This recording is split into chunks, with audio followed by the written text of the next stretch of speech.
So I go to all the effort of reconstructing the room just to fit in a few speakers and screens. Well, in this video, we're going to talk about why a front stage is so critical to your cinema and how it's going to give you huge results versus just hanging stuff on the wall. So keep watching. So guys, welcome. We're in our brand new demo room and we're framing up the room. Actually, the painting's certainly been done. But here behind us is the front stage framework. And this is a critical component to get right, so you're going to get the most impact, immersion, and clarity out of those primary front speakers, and of course fitting in the scope, scale, and size of screen to really make it feel like you're in a true cinema, but even better, it's a cinema of your own. So the front stage framing has to look after a few critical elements. Now the first part, which might be quite obvious, is the screen itself. And you can start to get, clients love it when we get to this stage because they do get to feel just how large and the scale of the screen is going to be in their project. So these frames are designed to match the exact screen that we're after in this room. And this is proud of forward of the room to allow the most critical speakers in the whole cinema to mount behind. These are the LCRs of the left, center, and right speaker, which sets the stage, the audio stage of the room. Now, why are they behind the screen? Well, when the person talks, it's exactly where the sound comes from. So it all makes sense. It's just like a commercial and a pro studio uses, and it's exactly why we do it here at home as well. So how do we get to this stage, understanding what sort of screen, how big this frame should be, where the speakers are going to go? There's a few critical elements here. Most important element of the cinema room is indeed where you're sitting. It all features around the primary row of seats, what we call the medium or the reference viewing / listening position. For us, it's our front row, it's the primary row, it's the main row which we're designing our room from. So once we know where the seating position should be, and there'll be another video talking about just how we discover that, we then have a distance from the seating position to the front wall.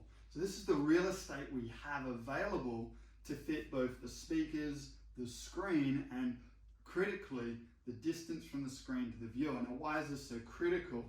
Well, for speakers behind the screen, we need it to be an acoustically transparent screen so the sound can go through it, of course. Now, no ordinary screen can do this well. I mean, think about it.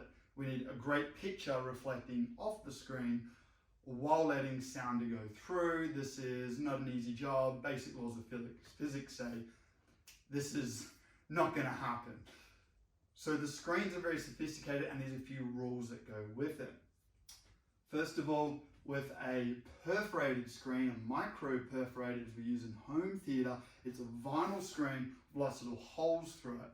Now the front viewers need to be far enough back from that screen surface so you don't see the holes. Otherwise it's distracting and we're taking away from the experience.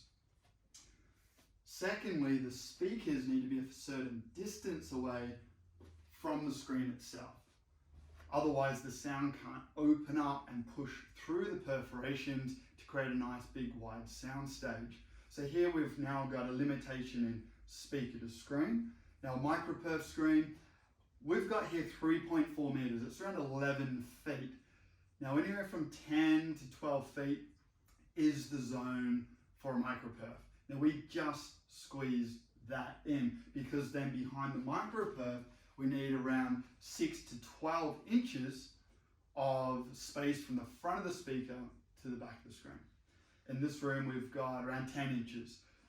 And that was the tricky thing here is we go further back closer to the wall, we increase our viewing distance, but then we start squeezing in the speakers. So it's really a bit of a massage on trying to find that balance. And I wasn't even sure if the perforated screen was even going to fly. In fact, we might be able to show a little example of one of these. Hopefully the camera's going to pick that up. The micro perforations that are on this vinyl screen.